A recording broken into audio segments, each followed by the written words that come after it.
आता जय भैरवनाथ महाराज आपल्या काय सांगितली, आदिवासी यांची उत्पत्ती सांगितली. आता कोण सांगतो, मारवाडी गुजराती जैन समाज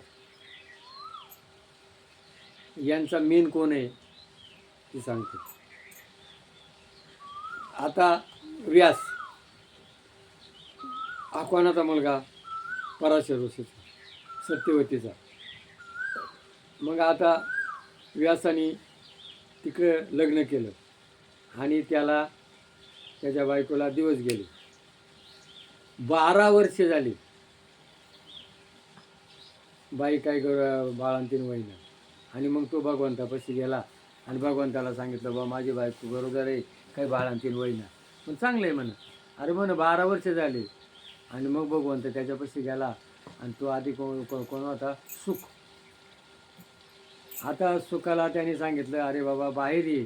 नाही म्हण, तुझी माया जी आहे ना ही मला त्रास देते म्हण, माया मला त्रास देते आणि मी काय बाहेर येत नाही म्हण. माझी माया तुला काहीच करणार नाही, बाहेर ये. आणि मग तो बाहेर आला, जन्म झाला आणि लगेच पळायला लागला. मग त्याला काय सांगितलं व्यासाने, सुख सुख सुख सुख केलं, थांब. पण तो काय थांबला नाही, म्हणून त्याचं नाव काय पडलं, सुख. आणि मग तो सुख जो आहे ना, तर सुखानं काय केलं, त्याला वेद अध्ययन अभ्यास करायचा होता. आणि मग त्यांनी एकाला विचारलं, बा मला हे भगवंताचं गुणगान करायचे. अरे म्हण, तुझा बाप जो आहे ना, तुझा बापानं जर हे लिहिलेले गीता भागवत, आणि मग तू जर त्याला टाकून तू जर बाहेर जमल का म्हणून. आणि मग तो कोणापाशी गेला, व्यासापाशी गेला. आणि व्यासाने त्याला काय सांगितली, हे आपलं भागवत. आणि मग परिस्थिती राजाला शाप दिला होता. त्यानं ऋषीच्या गळ्यात कर्मानुबंधे मनुष्याला साप घातला होता, तू 7 दिवसामध्ये मरशील. आणि मग त्याला, हा कोणाचा अवतार आहे, सुख शंकराचा अवतार आहे, अंगात कपडा नाही, एकदम नागवा. आजही बी मारवाडी गुजरातीचे साधू जे आहे ना, त्यांच्या अंगात कपडा नाही, एकदम उघडे.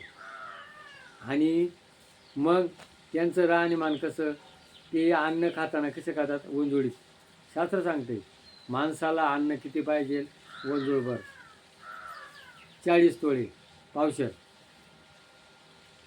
आणि अंगाला कपडा नाही, एकदम उघडी राहतात. आणि भुईव झोपतात, दिवस बुडायच्या आज जेवतात, त्यांना कोणत्या प्रकारे आजार नाही, रोग नाही.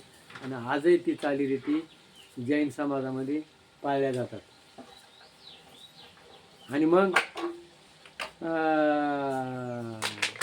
एक दिवस काय झालं, गवळणी आंघोळ करत होत्या यमुनेवरती. आणि तो व्यास आला, त्याने कपडे घातले. आणि तो सुक्याचा आल्यानंतर काहीच नाही. मग त्यांना विचारलं, का गं मग तू माझा मुलगा आहे, तुम्ही त्याला पाहिलं कपडे नाही, माझा कपडे. म्हणून तुझ्या डोक्यामध्ये काय आहे, स्त्री आणि पुरुष भेदभाव आहे. तसा जो सुख आहे काहीच नाही. तसे मारवाडी गुजरातीचे साधू आहे, त्यांच्या डोक्यात स्त्री आणि पुरुष हा भेदभाव नाही. विषय वासना, विषयाचे समसुख, बेगडाची बाहुली, आबलाची सावली जायला. म्हणून मारवाडी गुजराती लोकांपाशी विषय वासना नाही आहे. ते अन्न कसं खातात, 6 प्रकारचे, खारट, तुरट, गोड, कडू, तेलकट, आंबट. ते काय करतात, हे खाते नाही, कांदा लसूण खाते नाही. म्हणून जे भगवंताचा भाग काढतात, भगवंताला मानतात, म्हणून त्यांच्यापाशी काय, लक्ष्मी. काय मारवाडी गुजरातीपासून काय, लक्ष्मी. आणि त्यांचा तो साधू आहे ना, एकदम त्याग, तोंडोपट्टी असती, विषय हे आणि हे. ज्या वेळेला कली आला, कलियुगामध्ये त्याच्यासाठीचं हे हातात आहे, हे हातात आहे, जीभ आणि हे. तर म्हणे हे जुने आवरले ना तर ते त्यांना भ्यावंच नाही. पण आपलं हे ताब्यात नाही आणि हे ताब्यात नाही.